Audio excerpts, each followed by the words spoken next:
అయితే ఏదో జరిగింది. మనం ఈ మధ్యన కొన్ని సినిమాలలో ప్రొజెక్షన్ కనబడతా ఉంటుంది.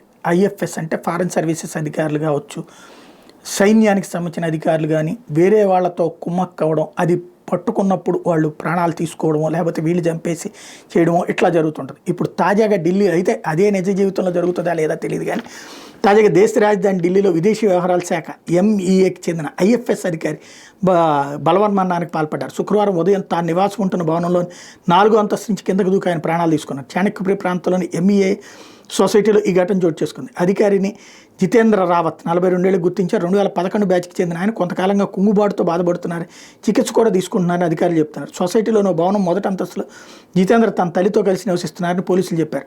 ఆత్మహత్య విషయం మీద ఉదయం 6:20 గంటల సమయంలో తమకు సమాచారం అందని పోలీసులు చెప్పారు. విషయాన్ని డెహ్రాడూన్లో ఉన్న ఆయన భార్య పిల్లలకు తెలియజేసినట్టు వివరించారు. ఘటనపై స్పందించిన విదేశీ వ్యవహారాల మంత్రిత్వ శాఖ ప్రధాన కార్యాలయంలో పనిచేస్తున్నటువంటి ఓ అధికారి మృతి చెందారని ధృవీకరించింది. కానీ ఆయన పేరును మాత్రం పేర్కొనలేదు. ఇక్కడ భార్య వేరే చోట ఉండటం వల్ల కుంగుబాటుకు గురయ్యారా లేకపోతే మరేమైనా జరిగిందా అనేది తెలియాల్సి ఉంది.